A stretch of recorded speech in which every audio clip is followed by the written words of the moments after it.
Today we are going to discuss the renin-angiotensin system and how it helps in the regulation of arterial pressure. So basically we are discussing the role of kidney in the long-term regulation of arterial pressure, which is basically a part of our lectures on cardiovascular system or CVS. We have discussed the role of kidney in the regulation of arterial pressure, and we have discussed the different mechanism through which the kidneys regulate arterial pressure, and specifically we have discussed how the kidneys regulate the arterial pressure with the help of fluid volume. By regulating the volume of fluid in the human body, by increasing and decreasing the amount of fluid volume in the human body, the kidney tries to maintain the arterial pressure. Now that was one thing, that was one mechanism through which the kidney was trying to regulate arterial pressure. And then there were different mechanisms to regulate the volume of fluid in the body. Now another mechanism to regulate the arterial pressure, another mechanism that is used by the kidneys or the renal system is renin-angiotensin system. Now what is basically renin-angiotensin system? So basically renin is a hormone or a protein which is basically secreted in the kidneys when the arterial pressure decreases. When the arterial pressure falls due to any reason, renin is secreted. And how and from where it is secreted? Basically inside the nephron, where the afferent arterioles are coming,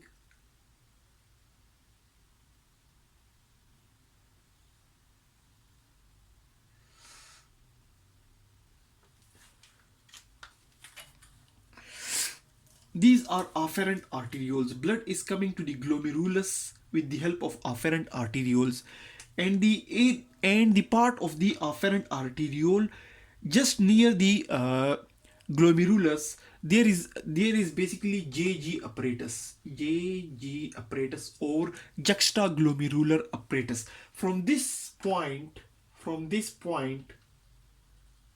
renin gets secreted, and it gets secreted when the arterial pressure falls or when there is decreased arterial pressure.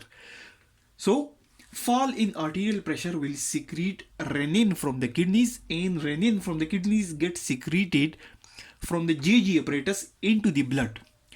Now what is basically renin? Renin in itself is basically not functioning directly, but it acts on the angiotensinogen, another protein that is known as angiotensinogen or renin substrate.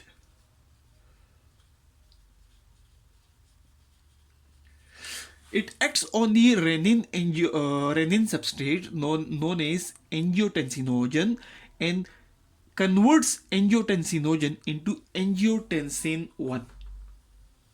It converts angiotensinogen into angiotensin 1. Now this angiotensin 1 basically is a vasoconstrictor. It constricts the blood vessels, but it is a weak vasoconstrictor. Now this angiotensin is converted into angiotensin 2 with the help of angiotensin converting enzyme or ACE. ACE. This is a very important enzyme which helps in the conversion of angiotensin 1 into angiotensin 2. And this conversion of angiotensin 1 into angiotensin 2 occurs in the lungs. Now angiotensin 2 is a very strong vasoconstrictor. It is a very strong vasoconstrictor, and it acts on the arteriole as well as on veins. Now because the arterial pressure has decreased, and the kidney is playing a role to increase increase the arterial pressure. So it has secreted some hormone which has been converted into another hormone or enzyme which is a very strong vasoconstrictor. Now this angiotensin 2 constricts the arteriole and veins, and when the arterioles gets constricted, it elevates the total peripheral resistance.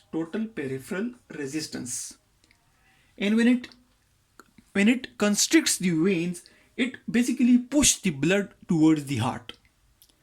Now, as we know that arterial pressure is the product of cardiac output into total peripheral resistance.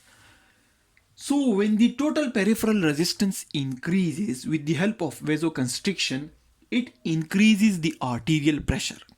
Similarly, when the veins gets constricted, the blood basically moves toward the heart, and when the blood moves towards the heart, the cardiac output increases, and when the cardiac output increases, it again increases the arterial pressure.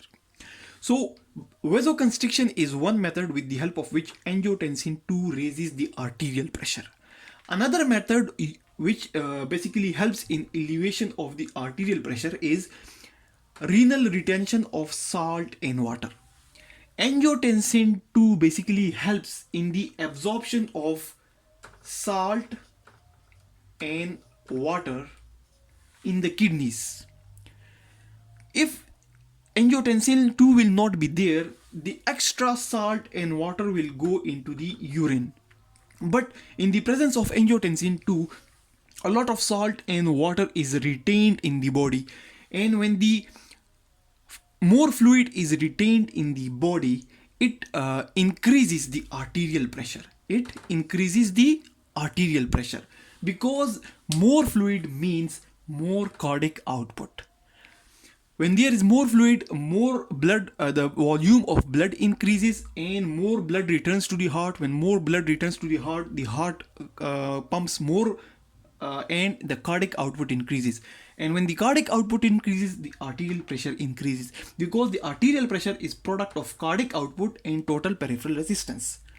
So basically the angiotensin 2 helps in the increasing the arterial pressure with the help of two mechanisms. One is vasoconstrictions, and vasoconstriction is basically in the arterioles and veins, and another method is retention of salt and water to increase the fluid volume and increase the blood volume and increase the cardiac output.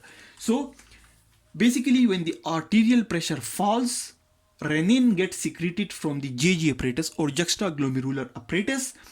Renin acts on the renin substrate, that is the angiotensinogen, and converts this angiotensinogen into angiotensin 1. Angiotensin 1 is a vasoconstrictor, but it is not a very strong vasoconstrictor, and it gets converted into angiotensin 2 in the lungs with the help of angiotensin converting enzyme. This angiotensin 2 causes vasoconstriction, and it constricts the arterioles and veins.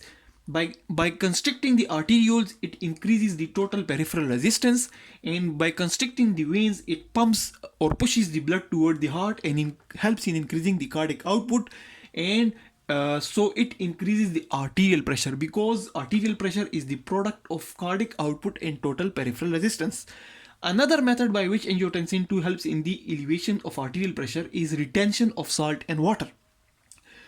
Because angiotensin 2 helps in the reabsorption of salt and water in the kidney, so it increases the fluid volume and it increases the blood volume, and which helps in increasing the cardiac output, and again the increase in cardiac output increases the arterial pressure. So that's how the kidneys are playing their role in the regulation of arterial pressure with the help of renin-angiotensin system. Thanks a lot for watching the video.